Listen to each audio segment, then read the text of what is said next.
جو کہتے ہیں کہ عبادت کرنی چاہیے ان کی اپروچ بھی ٹھیک ہے، اب بھی دونوں کی اپروچ ٹھیک ہے۔ دیکھیں میں نے پہلے بھی کہا تھا کہ ایسا لگے گا کہ دونوں کی اپروچ ٹھیک ہے، اپروچ ان دونوں کی ٹھیک ہے۔ اب میں دونوں اپروچز کو ڈسکس کرتا ہوں کہ کیوں ٹھیک ہے۔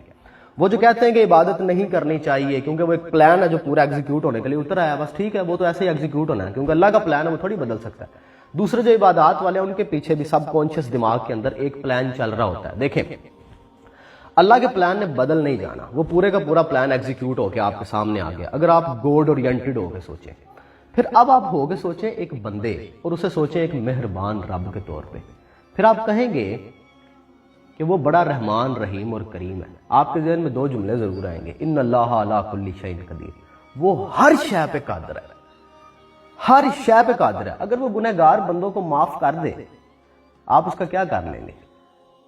آرگومنٹ کریں گے اس کے ساتھ، اختلاف کریں گے اس کے ساتھ۔ آپ بڑے بڑے گنہگار لوگوں کو جنت میں دیکھیں گے، آپ حیران ہو جائیں گے، وہ بے نیاز ہے، بھیج دے گا، آپ اس کا کیا کر لیں گے؟ وہ ایک لطیفتاً ایک بات سنا دیتا ہوں۔ ایک نشئی تھا نا، تو وہ مسجد میں چلا گیا، بڑا دل کیا اس کا اللہ کے ساتھ وقت گزارنے کے لیے۔ مسجد میں گیا، کبھی گیا نہیں تھا، وضو کیا اس نے بڑی محبت کے ساتھ، اور ابھی وضو کر کے اٹھائی تو میرے ورگا کوئی بابا ہوتے کوئی کرما یا پیان ہو، انہوں نے کہا تو مسیطے کے لینا آ گیا ہے۔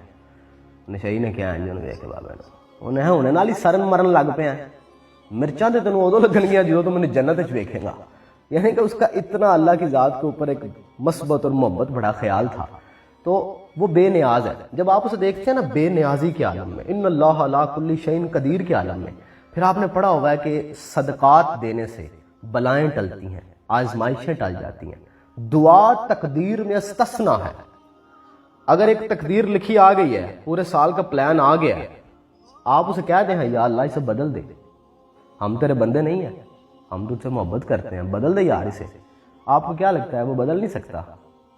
وہ تو کہتا ہے نیک بختو میرے دوستو تم لوگ کہو تو صحیح مجھے کچھ، میں تمہارے لیے وہ کچھ کر دوں جو کائنات میں کوئی کر نہیں سکتا، میں ہواؤں کے پر باندھ دوں تمہارے لیے، میں تقدیر کے دھارے بدل دوں گا تمہارے لیے، تم کہو تو صحیح، میرے لیے کیا کچھ ناممکن ہے۔ اگر کوئی یہ کہے اس لفظ میں کہ خدا نہیں کر سکتا، تو اس کا مطلب پھر آپ یہ مان نہیں رہے کہ اللہ قادر ہے۔ یہ محبت کے اندر میں کہہ رہا ہوں کہ خدا کی محبت ایسی ہے، وہ کہتا ہے میں تم سے 70 ماؤں جتنی محبت کرتا ہوں۔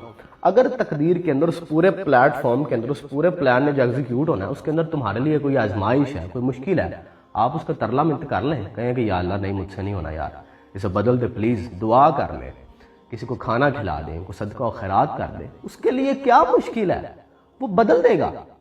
اور دوسری بات آئی اب عبادت کی۔ عبادت کے بارے میں میرا ایک کنسیپٹ ہے، نفلی عبادت کے بارے میں میرا ایک فلسفہ ہے۔ ورزش کا اور نفلی عبادت کا کوئی ٹائم نہیں، جب موقع ملے کر لو۔ صرف اشراق کے وقت سجدہ نہیں کرنا، اس کی بھی ایک بڑی لاجیکل اور سائنٹیفک ریزن ہے، باقی جب موقع ملے کر لو۔ فائدہ ہی ہوگا، نقصان کوئی نہیں ہوگا، نہ ایکسرسائز کرنے کا نقصان ہوتا ہے نہ عبادت کرنے کا نقصان ہوگا۔ آپ جب موقع ملے کر لیں۔ اب ایک رات آئی ہوئی ہے، لوگوں کو لگتا ہے یار عبادت کریں گے، عبادت کرنے کا کیا نقصان ہے، کریں عبادت، اور پھر اس کے اوپر ڈھونڈ رہے ہوتے ہیں کہ کرنی چاہیے کہ نہیں کرنی چاہیے۔ یار عبادت کیوں نہیں کرنی چاہیے؟ موقع مل گیا ہوا ہے، دل بھی کر رہا ہے، لگتا ہے کہ آج کو بڑی ایک کیفیت طاری ہو جائے گی تو کرو یار عبادت، یہ لاجیکلی سی بات ہے۔